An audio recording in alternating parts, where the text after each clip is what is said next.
अस्सलाम वालेकुम दोस्तों, मुझे एक ये कमेंट में पूछा था सवाल कि क्या वाइस की bank statement PayPal address proof के तौर पर एक्सेप्ट कर लेता है या नहीं। तो इसका जो सिंपल आंसर तो ये है कि जी वो एक्सेप्ट कर लेता है, लेकिन वाइस क्योंकि वर्चुअल बैंक से अलाउ करता है और पेपाल की ऑफिशियल पॉलिसी ये है कि वो वर्चुअल बैंक अकाउंट को एक्सेप्ट नहीं करता, लेकिन वो फिर भी लिंक हो जाते हैं। तो बाद औक़ात जो है पेपाल आपका अकाउंट ब्लॉक कर सकता है या वो ये जो आपकी बैंक स्टेटमेंट होती है इसको रिजेक्ट भी कर देता है। इसका एक बेस्ट हल ये होता है कि थोड़ा सा जिसको आप जुगाड़ कह सकते हैं कि उसमें ये होता है कि वाइस की जो बैंक स्टेटमेंट होती है उस पर आप वाइस का लोगो जो है उसको रिप्लेस कर दें आपने बैंक के नाम से। अगर आपका जो है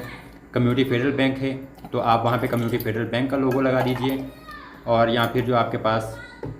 ट्रस्ट बैंक आपको जो दिया है इवॉल्व एंड ट्रस्ट बैंक जो मिलता है वाइस से, अगर वो मिला है तो उसका लोगो वहाँ लगा दीजिए और वाइस का जो ऑप्शन है वो वहाँ से रिमूव कर दीजिए और फिर उसको सबमिट करके देखें तो इंशाल्लाह वो एक्सेप्ट हो जाएगी। इस तरीके से बहुत से लोगों ने जो है अपने अकाउंट्स को अप्रूव करवाया है। शुक्रिया।